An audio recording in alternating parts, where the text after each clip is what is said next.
Making a positive first impression is such a helpful tool to have, and when you break it down, there are 5 separate things that you can do in order to make the best impression possible.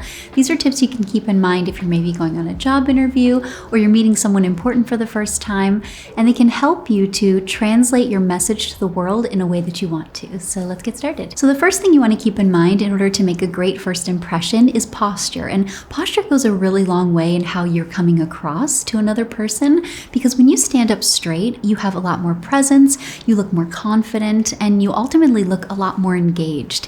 And feeling like the person you're meeting is engaged and wanting to meet you goes a really long way in setting the tone for the conversation. You never want to come across as someone that's kind of ambivalent to who you're meeting, or almost as if you have something better to do, or even that you don't feel worthy enough to be in that space. So in order to have perfect posture, it's actually really easy, and it just requires a really simple stretch. You're going to stand tall, and then you're going to take your arms, reach them over your head, take a big deep breath in, and then as you exhale, you're going to roll your shoulders back and slowly lower your arms. That is going to put you in the perfect posture, and then from there you're able to present yourself perfectly. After good posture comes eye contact, and eye contact is really intimidating, especially if you're not used to it or you haven't practiced it. So definitely spend time practicing doing this with people that you're comfortable with.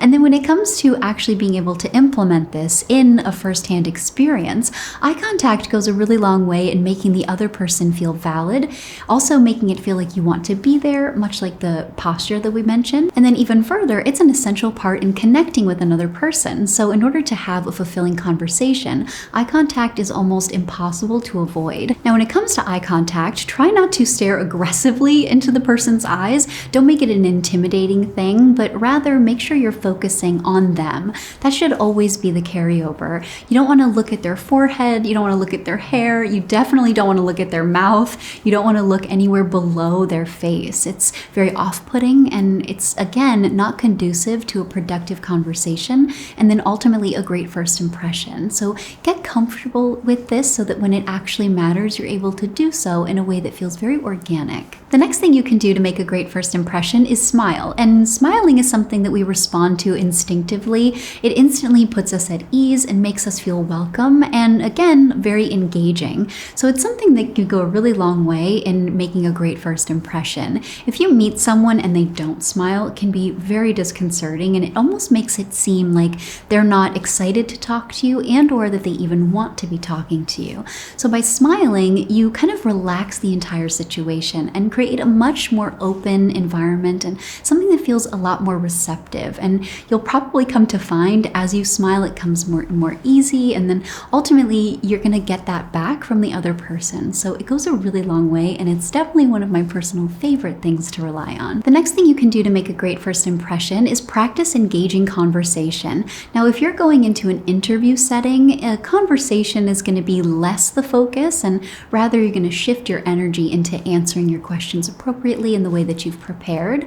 But when it comes to a regular meeting, maybe it's a friend or going to be a new friend, someone you're meeting in a more casual, more social setting, a great way to ensure that you're able to do this is to ask them about themselves.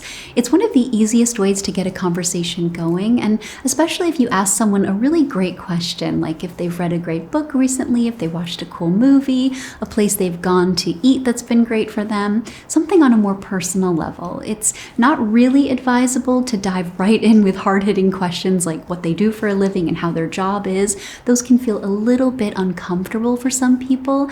So instead, if you just go into things that are going to really give you some insight into who they are as a person, that again contributes to that openness and a safe environment, and ultimately leaves them feeling like you were a joy to talk to because it felt welcoming and encouraging. Now, the last thing you can keep in mind in order to make a great first impression is your personal presentation, and this comes down to the more superficial elements. So rather than the things we've just talked about, this is going to focus in specifically on your outfit and then your hair and your makeup choices. So let's start with the outfit first. Now, your outfit is always going to be situational specific, and especially as I talk about a lot on this channel, harnessing your personal style goes a really long way in allowing that to be comfortable, so that when you do have to go somewhere, you have outfits you can rely on, you have things you know you feel great in, and you're able to pull those power colors or those combinations you love and then wear them in order to really channel that confidence.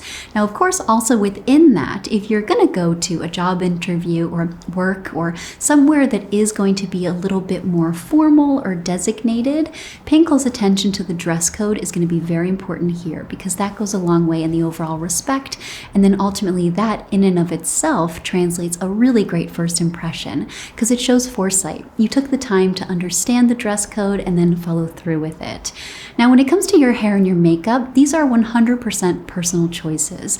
So whether or not you choose to do your makeup and how you choose to do your makeup should always enhance how you're feeling as a person, and then ultimately really push forward the message you want to send. So whether that's really simple makeup, something a little bit more elaborate, maybe a bold lip or no lip color, these are all choices you can sit with yourself in order to figure out what's going to feel the most comfortable. And then likewise with your hair, find a hairstyle or a couple of hairstyles that are easy to replicate, things that you can rely on. They make you feel really great, and you can again bring those into the full package, and you can combine all of these things together to make a really great first impression.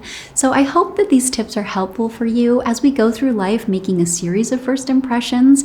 You can start to learn things that work, things that don't work, and ultimately find things that allow you to translate your message perfectly. So definitely let me know in the comments down below if you have any tips and things that you'd like to add and things we can also pull from. And like always, thank you so much for watching, and I'll see you in my next one. Have a great day.